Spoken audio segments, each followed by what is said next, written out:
സഹോദരീ സഹോദരന്മാരെ, ആയിരക്കണക്കിന് വർഷങ്ങൾക്ക് മുമ്പ് ചാണക്യൻ പറഞ്ഞൊരു രഹസ്യമാണ് ഇന്ന് ഞാൻ നിങ്ങളോട് പറയാൻ പോകുന്നത്.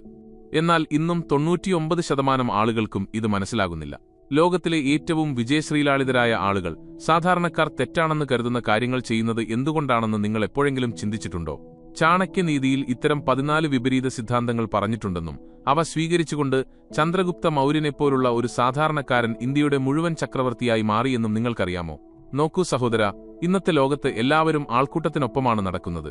എല്ലാവരും ഒരേപോലെ ചിന്തിക്കുന്നു, ഒരേപോലെ പ്രവർത്തിക്കുന്നു, എന്നിട്ട് ജീവിതത്തിൽ ഒന്നും നേടാനായില്ലല്ലോ എന്നോർത്ത് കരയുന്നു. എന്നാൽ ഈ 14 വിപരീത നിയമങ്ങൾ മനസ്സിലാക്കിയവർ ലോകത്തെ അവരുടെ കാൽക്കീഴിൽ കൊണ്ടുവന്നു. ഈ സത്യമറിയാൻ നിങ്ങൾ തയ്യാറാണോ? കാരണം ഇന്ന് ഞാൻ പറയാൻ പോകുന്ന കാര്യങ്ങൾ നിങ്ങളുടെ ജീവിതം പൂർണ്ണമായും മാറ്റിമറിക്കും. സുഹൃത്തുക്കളെ, ചാണക്യനീതി എന്നത് വെറുമൊരു പുസ്തകമല്ല, അതൊരു ജീവിതരീതിയാണ്. മഹാനായ ആചാര്യ ചാണക്യൻ നൽകിയ അറിവ് ഇന്നും അത്രത്തോളം പ്രസക്തമാണ്. എന്നാൽ ഏറ്റവും വലിയ കാര്യമെന്തെന്നാൽ ചാണക്യന്റെ നയങ്ങൾ എപ്പോഴും നേരെ വിപരീതമായാണ് പ്രവർത്തിക്കുന്നത്. ലോകം പറയുന്നത് നിങ്ങൾ ചെയ്യരുത്, ചാണക്യൻ പറയുന്നു ലോകം ചെയ്യാത്തത് നിങ്ങൾ ചെയ്യുക. തികച്ചും വിപരീതമെന്ന് തോന്നുന്ന ചാണക്യനീതിയുടെ ആ 14 രഹസ്യ സിദ്ധാന്തങ്ങൾ ഇന്ന് ഞാൻ നിങ്ങളുമായി പങ്കുവയ്ക്കാൻ പോകുകയാണ്. എന്നാൽ യഥാർത്ഥ വിജയത്തിന്റെ താക്കോൽ ഇതിൽ ഒളിഞ്ഞിരിപ്പുണ്ട്. ശത്രുക്കളെ മിത്രങ്ങളാക്കാനും ബലഹീനതയെ ശക്തിയാക്കാനും പരാജയത്തെ വിജയമാക്കി മാറ്റാനും നിങ്ങളെ സഹായിക്കുന്ന നയങ്ങളാണിവ. അതിനാൽ ഓരോ ചുവടിലും നിങ്ങൾക്ക് കരുത്തു നൽകുന്ന ഓരോ സിദ്ധാന്തവും നിങ്ങളെ കൂടുതൽ ബുദ്ധിമാനാക്കുന്ന ഈ അത്ഭുതകരമായ യാത്ര നമുക്ക് ആരംഭിക്കാം. നിയമം 1. ഏറ്റവും കൂടുതൽ സംസാരിക്കുന്നവനോട് ഏറ്റവും കുറച്ച് സംസാരിക്കുക. ചാണക്യന്റെ മൗന സിദ്ധാന്തം. സഹോദരങ്ങളെ, ചാണക്യനീതിയുടെ ആദ്യത്തെയും ഏറ്റവും ശക്തവുമായ നിയമമാണ് നിശബ്ദത പാലിക്കുക എന്നത്. അതെ, നിങ്ങൾ കേട്ടത് ശരിയാണ്. ഇന്നത്തെ ലോകത്ത് എല്ലാവർക്കും സംസാരിക്കണം, തങ്ങളുടെ അഭിപ്രായങ്ങൾ പ്രകടിപ്പിക്കണം, സോഷ്യൽ മീഡിയയിലെല്ലാം പങ്കുവെക്കണം. എന്നാൽ ചാണക്യൻ പറയുന്നു, നിങ്ങൾ എത്ര കുറച്ച് സംസാരിക്കുന്നുവോ അത്രയും കൂടുതൽ ശക്തനാകും. നോക്കൂ, നിങ്ങൾ മിണ്ടാതിരിക്കുമ്പോൾ നിങ്ങൾ ദുർബലനാണെന്ന് ആളുകൾ ചിന്തിക്കും. എന്നാൽ സത്യത്തിൽ നിങ്ങൾ നിങ്ങളുടെ ഊർജം സംരക്ഷിക്കുകയാണ്, നിങ്ങളുടെ പദ്ധതികൾ തയ്യാറാക്കുകയാണ്, മറ്റുള്ളവരുടെ തെറ്റുകളിൽ നിന്ന് പഠിക്കുകയാണ്. ചാണക്യൻ തന്നെ ചന്ദ്രഗുപ്തനെ പഠിപ്പിച്ചു. വിഡ്ഢി തന്റെ രാജ്യം സ്വയം വെളിപ്പെടുത്തുന്നു, ബുദ്ധിമാൻ മറ്റുള്ളവരുടെ രാജ്യം കേട്ടറിയുന്നു. ഇന്നു മുതൽ നിങ്ങളും ഇത് ചെയ്യുക. ആരാണോ കൂടുതൽ സംസാരിക്കുന്നത് അവരുടെ മുന്നിൽ ഏറ്റവും കുറച്ച് സംസാരിക്കുക. കേൾക്കുക, മനസ്സിലാക്കുക, എന്നിട്ട് സംസാരിക്കുമ്പോൾ കേൾക്കുന്നവൻ ഞെട്ടുന്ന തരത്തിൽ സംസാരിക്കുക. ഇതാണ് ചാണക്യനീതിയുടെ യഥാർത്ഥ അർത്ഥം. നിയമം 2. നിങ്ങളെ താഴ്ത്തിക്കെട്ടുന്നവനെ ഉയർത്തിക്കാണിക്കുക. ചാണക്യന്റെ വിനയ സിദ്ധാന്തം. ഇത് കേൾക്കുമ്പോൾ നിങ്ങൾക്ക് അത്ഭുതം തോന്നാം. ആരെങ്കിലും നമ്മെ അപമാനിച്ചാൽ എന്തിനാണ് തിരിച്ചു മറുപടി നൽകാത്തത്? എന്നാൽ സഹോദര, അതാണ് ചാണക്യനീതിയുടെ മാന്ത്രികത. ആരെങ്കിലും നിങ്ങളെ താഴ്ത്തിക്കെട്ടുമ്പോൾ നിങ്ങൾ ദേഷ്യപ്പെടണമെന്നും പ്രതികരിക്കണമെന്നും സമനില തെറ്റണമെന്നും അവർ ആഗ്രഹിക്കുന്നു. എന്നാൽ ചാണക്യൻ പറയുന്നു, അങ്ങനെയല്ല. ആ വ്യക്തിക്ക് അങ്ങേയറ്റം ബഹുമാനവും വിനയവും നൽകുക, അയാൾ സ്വയം ലജ്ജിക്കുന്നതുവരെ. നോക്കൂ, നിങ്ങളെ താഴ്ത്തിക്കെട്ടുന്ന ഒരാളെ നിങ്ങൾ ഉയർത്തിക്കാട്ടുമ്പോൾ 2 കാര്യങ്ങൾ സംഭവിക്കുന്നു. 1. അയാളുടെ കോപം വർദ്ധിക്കുന്നു, കാരണം അയാളുടെ തന്ത്രം പരാജയപ്പെട്ടു. 2. ആരാണ് മഹാനെന്നും ആരാണ് ചെറിയവൻ എന്നും ലോകം കാണുന്നു. ഇതാണ് ചാണക്യനീതിയുടെ മനഃശാസ്ത്രപരമായ യുദ്ധം. ഞാൻ എന്റെ ജീവിതത്തിൽ ഇത് പരീക്ഷിച്ചിട്ടുണ്ട്. എന്നെ ആരെങ്കിലും താഴ്ത്തിക്കെട്ടാൻ ശ്രമിച്ചപ്പോഴൊക്കെ ഞാൻ അവർക്ക് ബഹുമാനം നൽകി. അപ്പോൾ അവർക്ക് തന്നെ എത്രത്തോളം ചെറുതായി തോന്നുന്നുവെന്ന് ഞാൻ കണ്ടു. നിയമം 3. ശത്രുവിനെ മിത്രമാക്കുക, മിത്രത്തെ ശത്രുവാക്കരുത്. ചാണക്യന്റെ തന്ത്രപരമായ സിദ്ധാന്തം. ശത്രുവിനെ മിത്രമാക്കുക എന്നതാണ് ഏറ്റവും വലിയ വിജയമെന്ന് ചാണക്യനീതിയിൽ എഴുതിയിട്ടുണ്ട്. എത്ര ആഴമുള്ള വാക്കുകളാണിവ! ഇന്നത്തെ ലോകത്ത് എല്ലാവരും ശത്രുക്കളെ ഉണ്ടാക്കുന്ന തിരക്കിലാണ്. എന്നാൽ ശത്രുവിനെ സുഹൃത്താക്കാനുള്ള കല എത്ര പേർക്കറിയാം? സഹോദര, നിങ്ങളൊരു ശത്രുവിനെ സുഹൃത്താക്കുമ്പോൾ നിങ്ങൾ വെറുമൊരു ശത്രുവിനെ കുറയ്ക്കുക മാത്രമല്ല, നിങ്ങളെ പിന്തുണയ്ക്കുന്ന ഒരാളെ കൂടുതലായി നേടുകയുമാണ് ചെയ്യുന്നത്. ഈ രീതി സ്വീകരിച്ച് ചാണക്യൻ നന്ദവംശത്തിലെ പല ശത്രുക്കളെയും തന്റെ പക്ഷത്താക്കി. എന്നാൽ ശ്രദ്ധിക്കുക, ഒരു കാരണവുമില്ലാതെ സുഹൃത്തിനെ ശത്രുവാക്കരുതെന്നും ചാണക്യൻ പറയുന്നു. കാരണം സുഹൃത്തിന് നിങ്ങളുടെ രാജ്യമറിയാം, നിങ്ങളുടെ ബലഹീനത അറിയാം. അവൻ ശത്രുവായാൽ അത് ഏറ്റവും അപകടകരമാണ്. അതിനാൽ ഇന്ന് തന്നെ ചിന്തിക്കുക, ഞാൻ എന്റെ ശത്രുക്കളെ മനസ്സിലാക്കാൻ ശ്രമിക്കുന്നുണ്ടോ? അവരെ എന്റെ പക്ഷത്തേക്ക് കൊണ്ടുവരാൻ ഞാൻ തന്ത്രം മെനയുന്നുണ്ടോ? ഇതാണ് ചാണക്യനീതിയുടെ സാരം. നിയമം 4. കരുത്തുള്ളിടത്ത് ബലഹീനത കാണിക്കുക, ബലഹീനതയുള്ളിടത്ത് കരുത്ത് കാണിക്കുക. ചാണക്യന്റെ വഞ്ചനാ സിദ്ധാന്തം. ഇനി ഈ കാര്യം ശ്രദ്ധയോടെ മനസ്സിലാക്കുക. ചാണക്യനീതി പറയുന്നു, നിങ്ങളുടെ ഏറ്റവും വലിയ ശക്തിയുള്ളിടത്ത് നിങ്ങൾ ദുർബലനായി കാണപ്പെടുക, നിങ്ങൾക്ക് ബലഹീനത ഉള്ളിടത്ത് വലിയ കരുത്ത് പ്രകടിപ്പിക്കുക. എന്തുകൊണ്ട്? കാരണം സഹോദര, ശത്രു എപ്പോഴും നിങ്ങളുടെ ബലഹീനതയെയാണ് ആക്രമിക്കുക.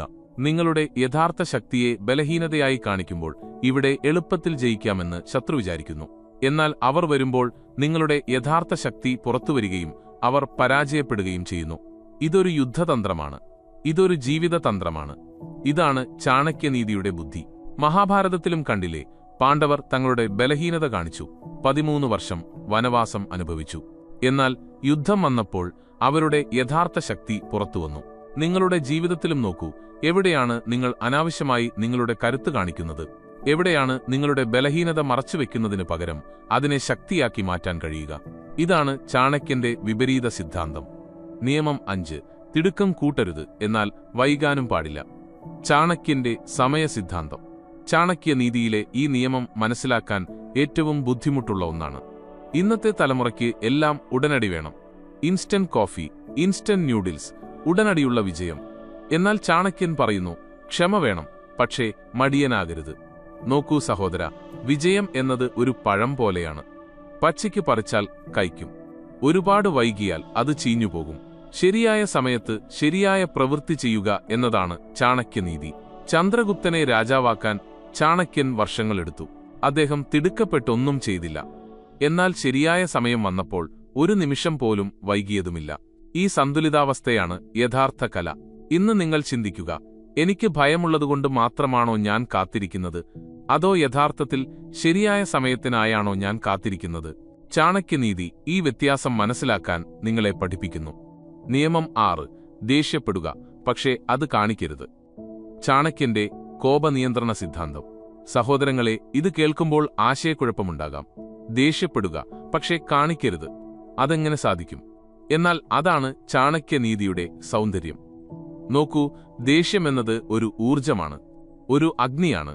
നിങ്ങൾ അത് പുറത്തു കാണിച്ചാൽ അത് നിങ്ങളെ ചുട്ടെരിക്കും. എന്നാൽ അത് ഉള്ളിലൊതുക്കി ശരിയായ ദിശയിലേക്ക് തിരിച്ചുവിട്ടാൽ അത് നിങ്ങൾക്ക് വലിയ കരുത്തു നൽകും. ആരെങ്കിലും നിങ്ങളെ വഞ്ചിക്കുമ്പോഴോ തെറ്റ് ചെയ്യുമ്പോഴോ ദേഷ്യം വരുന്നത് സ്വാഭാവികമാണ്. എന്നാൽ ചാണക്യൻ പറയുന്നു, ആ സമയത്ത് മിണ്ടാതിരിക്കുക, പുഞ്ചിരിക്കുക, ഉള്ളിന്റെ ഉള്ളിൽ പദ്ധതികൾ തയ്യാറാക്കുക. പിന്നീട് ശരിയായ സമയം വരുമ്പോൾ ഇതെങ്ങനെ സംഭവിച്ചു എന്ന് മറ്റേയാൾക്ക് മനസ്സിലാക്കാൻ പോലും കഴിയാത്ത വിധത്തിൽ ശക്തമായ ഒരു തിരിച്ചടി നൽകുക. ഇതാണ് ഉടനടിയുള്ള പ്രതികരണവും കണക്കുകൂട്ടിയുള്ള മറുപടിയും തമ്മിലുള്ള വ്യത്യാസം. സാധാരണക്കാർ പെട്ടെന്ന് പ്രതികരിക്കുകയും പരാജയപ്പെടുകയും ചെയ്യുന്നു. ചാണക്യനീതി മനസ്സിലാക്കുന്ന ബുദ്ധിമാന്മാർ തങ്ങളുടെ കോപത്തെ ഇന്ധനമായി ഉപയോഗിക്കുന്നു. കോപത്തെ എങ്ങനെ നിയന്ത്രിക്കാമെന്ന് നിങ്ങൾ പഠിച്ചാൽ ജീവിതത്തിൽ ആർക്കും നിങ്ങളെ തോൽപ്പിക്കാനാകില്ലെന്ന് ഞാൻ നിങ്ങൾക്ക് ഉറപ്പു നൽകുന്നു. നിയമം 7. നിങ്ങളുടെ പദ്ധതികൾ ആരോടും പറയരുത്. ചാണക്യന്റെ രഹസ്യ സിദ്ധാന്തം. ചാണക്യനീതിയിലെ ഏറ്റവും പ്രധാനപ്പെട്ട നിയമം പദ്ധതികൾ രഹസ്യമായി വയ്ക്കുക, ഫലം പരസ്യമാക്കുക. ഇന്നത്തെ ലോകത്തിലെ ഏറ്റവും വലിയ തെറ്റാളുകൾ അവരുടെ എല്ലാ പദ്ധതികളും സോഷ്യൽ മീഡിയയിൽ പങ്കുവയ്ക്കുന്നു എന്നതാണ്. സഹോദര, നിങ്ങളുടെ പ്ലാൻ പറഞ്ഞാൽ 3 കാര്യങ്ങൾ സംഭവിക്കും. 1. ആളുകൾ നിങ്ങളെ പിന്തിരിപ്പിക്കാൻ തുടങ്ങും. 2. നിങ്ങളുടെ ശത്രുക്കൾ നിങ്ങൾക്കെതിരെ പ്ലാൻ ചെയ്യാൻ തുടങ്ങും. 3. ഏറ്റവും അപകടകരമായത് പറഞ്ഞതുകൊണ്ടുതന്നെ പണി കഴിഞ്ഞു എന്ന് നിങ്ങൾക്ക് തോന്നാൻ തുടങ്ങും. ചന്ദ്രഗുപ്തനെ രാജാവാക്കാനുള്ള പദ്ധതി ചാണക്യൻ ആരോടും പറഞ്ഞില്ല. നന്ദവംശം അതറിഞ്ഞപ്പോഴേക്കും വളരെ വൈകിയിരുന്നു. ഇതാണ് ചാണക്യനീതിയുടെ കരുത്ത്. ഇന്നു മുതൽ നിങ്ങളും ഈ നിയമം പാലിക്കുക. ചെയ്യാനുള്ളത് ചെയ്യുക, ആരോടും പറയരുത്. ഫലം വരുമ്പോൾ ലോകത്തിന് കാണിച്ചു കൊടുക്കുക. ഇത് നിങ്ങളുടെ പദ്ധതികളെ സുരക്ഷിതമാക്കുക മാത്രമല്ല, വിജയം ലഭിക്കുമ്പോൾ അതിന്റെ ഇംപാക്റ്റ് ഇരട്ടിയാക്കുകയും ചെയ്യുന്നു. നിയമം 8. എല്ലാവരെയും വിശ്വസിക്കുക, എന്നാൽ ഉറപ്പുവരുത്തുക. ചാണക്യന്റെ വിശ്വാസ സിദ്ധാന്തം. ഈ നിയമം വളരെ വിവാദപരമായി തോന്നാം. ചാണക്യൻ പറയുന്നു, വിശ്വസിക്കുക, എന്നാൽ അന്ധമായി വിശ്വസിക്കരുത്. ഇന്നത്തെ ലോകത്ത് 2 തരം ആളുകളുണ്ട്. 1. ആരെയും വിശ്വസിക്കാതെ ഏകാകികളാകുന്നവർ. 2. എല്ലാവരെയും അന്ധമായി വിശ്വസിച്ച് വഞ്ചിക്കപ്പെടുന്നവർ. ചാണക്യനീതിയുടെ മധ്യമാർഗമാണിത്. ബന്ധങ്ങൾ വളർത്താൻ ആളുകളെ വിശ്വസിക്കുക, എന്നാൽ വഞ്ചിക്കപ്പെടാതിരിക്കാൻ എപ്പോഴും കാര്യങ്ങൾ പരിശോധിച്ച് ഉറപ്പുവരുത്തുക. ഇത് ബിസിനസ്സിലും ബന്ധങ്ങളിലും ബാധകമാണ്.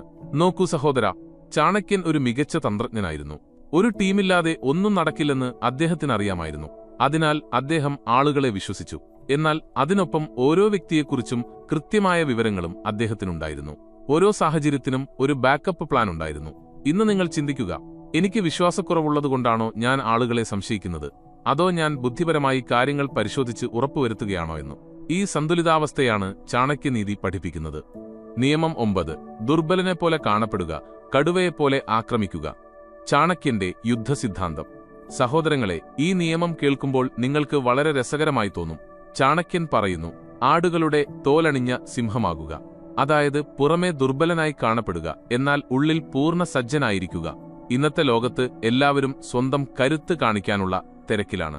ജിം ഫോട്ടോകൾ, കാർ ഫോട്ടോകൾ, പണത്തെക്കുറിച്ചുള്ള സംസാരങ്ങൾ. എന്നാൽ ചാണക്യനീതി പറയുന്നു, ഇതൊന്നും ചെയ്യരുത്. നിങ്ങൾ എത്രത്തോളം ലളിതമായി ഇരിക്കുന്നുവോ അത്രത്തോളം ആളുകൾ നിങ്ങളെ വില കുറച്ച് കാണും. ആളുകൾ നിങ്ങളെ വില കുറച്ച് കാണുമ്പോൾ അവരെ പരാജയപ്പെടുത്താൻ വളരെ എളുപ്പമാണ്. കാരണം അവർ അതിന് തയ്യാറായിരിക്കില്ല. ചാണക്യൻ പഠിപ്പിച്ച ഗറില്ല യുദ്ധതന്ത്രമാണിത്. ഞാൻ തന്നെ കണ്ടിട്ടുണ്ട്. ഏറ്റവും കൂടുതൽ ശബ്ദമുണ്ടാക്കുന്നവർ ഏറ്റവും കുറച്ചേ പ്രവർത്തിക്കൂ. എന്നാൽ നിശബ്ദമായി പ്രവർത്തിക്കുന്നവർ ഒരു ദിവസം വലിയ സ്ഫോടനം സൃഷ്ടിക്കും. അതിനാൽ ഇന്നു മുതൽ നിങ്ങളും ചാണക്യനീതി പിന്തുടരുക. കുറച്ച് സംസാരിക്കുക, കൂടുതൽ പ്രവർത്തിക്കുക. നിയമം 10. നിങ്ങളുടെ പരാജയം ആഘോഷിക്കുക. ചാണക്യന്റെ പരാജയ സിദ്ധാന്തം. ഇത് ഏറ്റവും വിപരീതമായ നിയമമാണ്. പരാജയം ആഘോഷിക്കുകയോ വട്ടായോ. എന്നാൽ സഹോദര, അതാണ് ചാണക്യനീതിയുടെ യഥാർത്ഥ മാന്ത്രികത. നോക്കൂ, നിങ്ങൾ തോൽക്കുമ്പോൾ 2 ഓപ്ഷനുകളുണ്ട്. ഒന്നുകിൽ കരഞ്ഞു പിന്മാറുക, അല്ലെങ്കിൽ അതിൽ നിന്ന് പഠിച്ച് മുന്നോട്ടു പോകുക. ഓരോ പരാജയവും ഒരു അധ്യാപകനാണെന്ന് ചാണക്യൻ പറയുന്നു. ഓരോ തെറ്റും ഒരു പാഠമാണ്. ചാണക്യനൊപ്പം ചന്ദ്രഗുപ്തൻ എത്ര തവണ പരാജയപ്പെട്ടു. എന്നാൽ ഓരോ പരാജയത്തിൽ നിന്നും അവൻ പുതിയ കാര്യങ്ങൾ പഠിച്ചു. ഒരിക്കൽ മുഴുവൻ സൈന്യവും നശിച്ചുപോയി. എന്നാൽ ചാണക്യൻ ധൈര്യം കൈവിട്ടില്ല. അവർ പരാജയം വിശകലനം ചെയ്തു, പുതിയ തന്ത്രം മെനഞ്ഞു, അവസാനം വിജയം നേടി. ഇന്നത്തെ തലമുറയ്ക്ക് ഒരു തവണ തോറ്റാൽ ഡിപ്രഷൻ വരും. എന്നാൽ ചാണക്യനീതി പറയുന്നു, അല്ല, പരാജയത്തെ ഒരു പാർട്ടിയായി കണക്കാക്കുക. കാരണം എന്താണ് തെറ്റിയതെന്ന് ഇപ്പോൾ നിങ്ങൾക്ക് മനസ്സിലായി. അടുത്ത തവണ കാര്യങ്ങൾ കൂടുതൽ എളുപ്പമായി. അതിനാൽ അടുത്ത തവണ നിങ്ങൾ പരാജയപ്പെടുമ്പോൾ കരയുന്നതിനു പകരം വിശകലനം ചെയ്യുക. എന്താണ് തെറ്റിയത്? എന്താണ് ഞാൻ പഠിച്ചത്? അടുത്ത തവണ ഞാൻ എന്താണ് മാറ്റേണ്ടത്? ഇതാണ് ചാണക്യനീതിയുടെ പോസിറ്റീവ് സമീപനം. നിയമം 11. പണത്തിനു പിന്നാലെ ഓടരുത്. മൂല്യത്തിനു പിന്നാലെ ഓടുക. ചാണക്യന്റെ സമ്പത്ത് സിദ്ധാന്തം. സഹോദരങ്ങളെ, ഈ നിയമം ഇന്നത്തെ കാലത്ത് ഏറ്റവും ആവശ്യമായ ഒന്നാണ്. എല്ലാവരും പണത്തിനു പിന്നാലെ പായുകയാണ്. എന്നാൽ എത്ര പേർ മൂല്യം സൃഷ്ടിക്കുന്നുണ്ട്? പണം എന്നാൽ എല്ലാവർക്കും ഉപകാരപ്പെടുന്നതാണെന്ന് ചാണക്യനീതി പറയുന്നു. സമ്പത്ത് എന്നത് നിലനിൽക്കുന്നതാണ്. നോക്കൂ, നിങ്ങൾ പണത്തിനു പിന്നാലെ മാത്രം പോകുമ്പോൾ നിങ്ങൾ കുറുക്കുവഴികൾ സ്വീകരിക്കാനും നുണ പറയാനും ആളുകളെ വഞ്ചിക്കാനും തുടങ്ങും. എന്നാൽ നിങ്ങൾ മൂല്യം സൃഷ്ടിക്കുമ്പോൾ പണം താനെ വരികയും അത് നിലനിൽക്കുകയും ചെയ്യും. ചാണക്യൻ തന്നെ ഒരിക്കലും പണത്തിനു പിന്നാലെ ഓടിയില്ല. അദ്ദേഹം ചന്ദ്രഗുപ്തന്റെ രാജഗുരുവായിരുന്നു. വേണമെങ്കിൽ കൊട്ടാരങ്ങളിൽ ജീവിക്കാമായിരുന്നു. എന്നാൽ അദ്ദേഹം ലളിതമായ ജീവിതം നയിച്ചു. കാരണം അദ്ദേഹത്തിന്റെ മൂല്യം സത്യസന്ധതയും അറിവും ധർമ്മവുമായിരുന്നു. ഇന്ന് നിങ്ങൾ ചിന്തിക്കുക, ഞാൻ ലോകത്തിന് എന്തു മൂല്യമാണ് നൽകുന്നത്? ആളുകൾ എന്നെ എന്തിനാണ് ഓർക്കുന്നത്? ഉത്തരം പണമെന്ന് മാത്രമാണെങ്കിൽ നിങ്ങൾ തെറ്റായ വഴിയിലാണ്. ചാണക്യനീതി പിന്തുടരുക. ആദ്യം മൂല്യമുണ്ടാക്കുക, പണം നിങ്ങളുടെ പിന്നാലെ വരും. നിയമം 12. ഒറ്റയ്ക്ക് കരുത്തനാകുക, എന്നാൽ ടീമിനൊപ്പം വിജയിക്കുക. ചാണക്യന്റെ ഐക്യസിദ്ധാന്തം. ഇത് പരസ്പര വിരുദ്ധമായി തോന്നുന്നില്ലേ? ഒറ്റയ്ക്ക് കരുത്തനാകുക, ടീമിനൊപ്പം വിജയിക്കുക. രണ്ടും എങ്ങനെ സാധിക്കും? എന്നാൽ ചാണക്യനീതിയിൽ ഇതിന് കൃത്യമായ മറുപടിയുണ്ട്. നോക്കൂ സഹോദര, എല്ലാവരും നിങ്ങളെ കൈവിട്ടാലും ഒറ്റയ്ക്ക് നിൽക്കാൻ മാത്രം നിങ്ങൾ ശക്തനായിരിക്കണം. എന്നാൽ അതോടൊപ്പം ഒരു ടീമിനെ വാർത്തെടുക്കാനുള്ള കഴിവും നിങ്ങൾക്കുണ്ടാകണം. കാരണം ഒരു ഒറ്റയാന് വലിയ കാര്യങ്ങൾ ചെയ്യാൻ കഴിയില്ല. അറിവിലും തന്ത്രത്തിലും നിശ്ചയദാർഢ്യത്തിലും ചാണക്യൻ തന്നെ വളരെ ശക്തനായിരുന്നു. എന്നാൽ അദ്ദേഹം ഒരിക്കലും ഒറ്റയ്ക്ക് പ്രവർത്തിച്ചില്ല. അദ്ദേഹം ചന്ദ്രഗുപ്തനെ തയ്യാറാക്കി, സൈന്യത്തെ തയ്യാറാക്കി, മന്ത്രിമാരെ തയ്യാറാക്കി. ഇതാണ് ചാണക്യനീതിയുടെ ബുദ്ധി. ഇന്നത്തെ ലോകത്ത് 2 അറ്റങ്ങളുണ്ട്. ഒന്നുകിൽ ആളുകൾ പൂർണ്ണമായും മറ്റുള്ളവരെ ആശ്രയിക്കുന്നു, അല്ലെങ്കിൽ ഈഗോ കാരണം എല്ലാം ഒറ്റയ്ക്ക് ചെയ്യാൻ ശ്രമിക്കുന്നു. രണ്ടും തെറ്റാണ്. ചാണക്യന്റെ മധ്യമാർഗം ഇതാണ്: ആരുടെയും സഹായം ആവശ്യമില്ലാത്ത വിധം സ്വയം ശക്തനാകുക. എന്നാൽ ഒരു ടീം ഉണ്ടാക്കുക, കാരണം ഒരുമിച്ച് ചേർന്നാൽ വലിയ കാര്യങ്ങൾ നേടാനാകും. നിയമം 13. വെറുക്കുന്നവനെ അവഗണിക്കുക, സ്നേഹിക്കുന്നവന് വില കൊടുക്കുക. ചാണക്യന്റെ ശ്രദ്ധാസിദ്ധാന്തം. സഹോദരങ്ങളെ, ഇന്നത്തെ ഏറ്റവും വലിയ പ്രശ്നമെന്താണ്? നമ്മളെ വെറുക്കുന്നവർക്ക് വേണ്ടിയാണ് നമ്മൾ പലപ്പോഴും നമ്മുടെ സമയത്തിന്റെ 90% പാഴാക്കുന്നത്. സോഷ്യൽ മീഡിയയിലെ നെഗറ്റീവ് കമന്റുകൾ, വെറുക്കുന്നവർ, വിഷലിപ്തമായ ആളുകൾ, ഇവർക്കെല്ലാം നമ്മൾ എത്രമാത്രം പ്രാധാന്യം നൽകുന്നുവെന്നാൽ നമ്മളെ സ്നേഹിക്കുന്നവർക്ക് വേണ്ടി നമുക്ക് സമയമേ ഉണ്ടാകാറില്ല. ഈ കാര്യത്തിൽ ചാണക്യനീതി വളരെ വ്യക്തമാണ്. ശത്രുവോട് പോരാടുന്നതിനേക്കാൾ നല്ലത് സുഹൃത്തിനെ ശക്തിപ്പെടുത്തുന്നതാണ്. അതായത് നിങ്ങളുടെ ഊർജം നിങ്ങളോടൊപ്പം നിൽക്കുന്നവർക്കായി ഉപയോഗിക്കുക, നിങ്ങൾക്കെതിരെയുള്ളവർക്ക് വേണ്ടിയല്ല. നോക്കൂ, നിങ്ങൾ വെറുക്കുന്നവർക്ക് പ്രാധാന്യം നൽകുമ്പോൾ അവരുടെ വില വർദ്ധിക്കുന്നു. അവർക്ക് ശ്രദ്ധ ലഭിക്കുന്നതിനാൽ അവർ കൂടുതൽ വെറുക്കാൻ തുടങ്ങും. എന്നാൽ നിങ്ങൾ അവരെ അവഗണിക്കുകയും നിങ്ങളെ പിന്തുണയ്ക്കുന്നവരിൽ ശ്രദ്ധ കേന്ദ്രീകരിക്കുകയും ചെയ്യുമ്പോൾ അവിടെ മാന്ത്രികത സംഭവിക്കുന്നു. ഇന്നു മുതൽ ഇത് ചെയ്യുക. ഓരോ നെഗറ്റീവ് കമന്റിനെയും അവഗണിക്കുക. ഓരോ പോസിറ്റീവ് വ്യക്തിക്കും നന്ദി പറയുക. നിങ്ങളുടെ ഊർജം സംരക്ഷിക്കപ്പെടും. നിങ്ങളുടെ വളർച്ചയുണ്ടാകും. പതിയെ പതിയെ വെറുക്കുന്നവർ നിശബ്ദരാകുകയും ചെയ്യും. ഇതാണ് ചാണക്യനീതിയുടെ പ്രായോഗികമായ പ്രയോഗം. നിയമം 14. നിങ്ങളെത്തന്നെ സ്നേഹിക്കുക, എന്നാൽ അഹങ്കരിക്കരുത്. ചാണക്യന്റെ ആത്മാഭിമാന സിദ്ധാന്തം. സഹോദരീ സഹോദരന്മാരെ, ഇതാണ് അവസാനത്തെയും ഏറ്റവും ശക്തവുമായ നിയമം. ആത്മാഭിമാനമുണ്ടായിരിക്കണം, എന്നാൽ അഹങ്കാരം പാടില്ല എന്ന് ചാണക്യൻ പറയുന്നു. ഇവ രണ്ടും തമ്മിലുള്ള വ്യത്യാസം മനസ്സിലാക്കേണ്ടത് വളരെ പ്രധാനമാണ്. സ്വയം സ്നേഹിക്കുക എന്നാൽ നിങ്ങളുടെ മൂല്യം തിരിച്ചറിയുക, നിങ്ങളുടെ തത്വങ്ങളിൽ ഉറച്ചുനിൽക്കുക, നിങ്ങളുടെ മാന്യത കാത്തുസൂക്ഷിക്കുക എന്നതാണ്. എന്നാൽ അഹങ്കാരമെന്നാൽ മറ്റുള്ളവരെ താഴ്ത്തിക്കെട്ടുക, സ്വയം മികച്ചവനാണെന്ന് കരുതുക, മറ്റുള്ളവരിൽ നിന്ന് പഠിക്കാൻ വിസമ്മതിക്കുക എന്നിവയാണ്. ചാണക്യന് എത്രത്തോളം അറിവുണ്ടായിരുന്നുവെന്നാൽ അദ്ദേഹം ഇന്ത്യയിലെ തന്നെ ഏറ്റവും വലിയ പണ്ഡിതനായിരുന്നു. എന്നാൽ അദ്ദേഹം ഒരിക്കലും അഹങ്കാരം കാണിച്ചില്ല. ആവശ്യമുള്ളപ്പോൾ രാജാവിന്റെ മുന്നിൽ പോലും അദ്ദേഹം തലകുനിച്ചു. ശരിയാണെന്ന് തോന്നിയപ്പോൾ രാജാവിനെപ്പോലും അദ്ദേഹം പഠിപ്പിച്ചു. ഈ സന്തുലിതാവസ്ഥയാണ് ചാണക്യനീതി. ഇന്നത്തെ തലമുറയിലെ ഏറ്റവും വലിയ പ്രശ്നമെന്തെന്നാൽ, ഒന്നുകിൽ ആളുകൾ സ്വയം വളരെ താഴ്ന്നവരായി കണക്കാക്കുന്നു, അങ്ങനെ ആർക്കും അവരെ എങ്ങനെ വേണമെങ്കിലും കൈകാര്യം ചെയ്യാം എന്ന അവസ്ഥയുണ്ടാകുന്നു. അല്ലെങ്കിൽ അവർ സ്വയം ഇത്രയും ഉയർന്നവരാണെന്ന് കരുതുന്നു, ആരുടെയും വാക്ക് കേൾക്കാൻ അവർ തയ്യാറാകില്ല. രണ്ട് അറ്റങ്ങളും തെറ്റാണ്. ചാണക്യന്റെ ഫോർമുല ഇതാണ്: നിങ്ങളുടെ മൂല്യം അറിയുക, എന്നാൽ വിനയമുള്ളവനാകുക. ആത്മവിശ്വാസം വേണം, എന്നാൽ അഹങ്കാരിയാകരുത്. ശക്തനാകുക, എന്നാൽ പരുഷമായി പെരുമാറരുത്. ഈ സന്തുലിതാവസ്ഥ പഠിച്ചവൻ ജീവിതം വിജയിച്ചു. സുഹൃത്തുക്കളെ, ഇന്ന് നമ്മൾ ചാണക്യനീതിയുടെ 14 വിപരീത സിദ്ധാന്തങ്ങൾ പഠിച്ചു. ഈ സിദ്ധാന്തങ്ങൾ ആൾക്കൂട്ടത്തിന് എതിരായി നിൽക്കുന്നതുകൊണ്ടാണ് ഇവ വിപരീതമായി തോന്നുന്നത്. എന്നാൽ ഈ സിദ്ധാന്തങ്ങളാണ് ചന്ദ്രഗുപ്തൻ എന്ന സാധാരണക്കാരനായ ആൺകുട്ടിയെ ഇന്ത്യയുടെ മഹാനായ ചക്രവർത്തിയാക്കിയത്. ഇന്ന് ഞാൻ നിങ്ങളെ വെല്ലുവിളിക്കുന്നു. ഈ 14 നിയമങ്ങളിൽ നിന്ന് കുറഞ്ഞത് 3 നിയമങ്ങളെങ്കിലും തിരഞ്ഞെടുത്ത് ഇന്നു മുതൽ പ്രാവർത്തികമാക്കാൻ തുടങ്ങുക. അത് നിശബ്ദനായിരിക്കുന്നതാകാം, വിനയമുള്ളവനാകുന്നതാകാം, ദേഷ്യം നിയന്ത്രിക്കുന്നതാകാം, എന്തുമാകാം. തുടങ്ങുക. ഓർക്കുക, ചാണക്യനീതി ഒറ്റ രാത്രി കൊണ്ട് ഫലം തരില്ല. ഇതൊരു യാത്രയാണ്, ഒരു പ്രക്രിയയാണ്. എന്നാൽ ഇതിലൂടെ നടക്കുന്നവർ പതിയെ പതിയെ വളരെ ശക്തരാകുകയും ലോകം അവരുടെ കാൽക്കീഴിൽ വരികയും ചെയ്യും. ഇന്നത്തെ ലോകത്ത് എല്ലാവരും കുറുക്കുവഴികൾ തേടുകയാണ്, പെട്ടെന്നുള്ള പരിഹാരങ്ങൾ ആഗ്രഹിക്കുന്നു.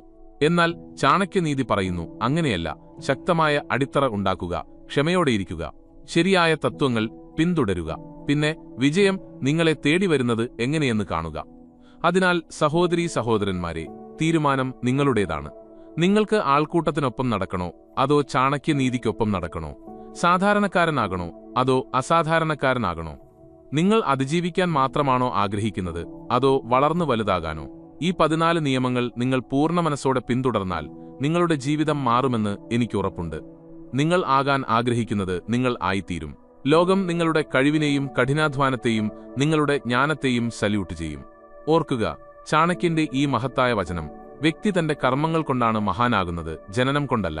അതിനാൽ ഇന്നു മുതൽ നിങ്ങളുടെ കർമ്മങ്ങൾ മാറ്റുക, നിങ്ങളുടെ ചിന്തകൾ മാറ്റുക, നിങ്ങളുടെ തന്ത്രങ്ങൾ മാറ്റുക. പിന്നെ ലോകം നിങ്ങളുടെ മുന്നിൽ തലകുനിക്കുന്നത് എങ്ങനെയാണെന്ന് കാണുക. ജയ് ചാണക്യനീതി, ജയ് ഭാരത്. നിങ്ങൾക്കെല്ലാവർക്കും നന്മ വരട്ടെ. നിങ്ങളെല്ലാവരും വലിയവരായി തീരട്ടെ. സുഹൃത്തുക്കളെ, ഈ കാര്യങ്ങൾ നിങ്ങൾക്കിഷ്ടപ്പെട്ടെങ്കിൽ ഒരു ലൈക്ക് നൽകി കമന്റിൽ തീർച്ചയായും അറിയിക്കുക. ഇതിലെ ഏറ്റവും നല്ല കാര്യം ഏതായിരുന്നു? മറ്റൊരു ചാണക്യനീതിയുമായി നമുക്ക് വീണ്ടും കാണാം. നന്ദി.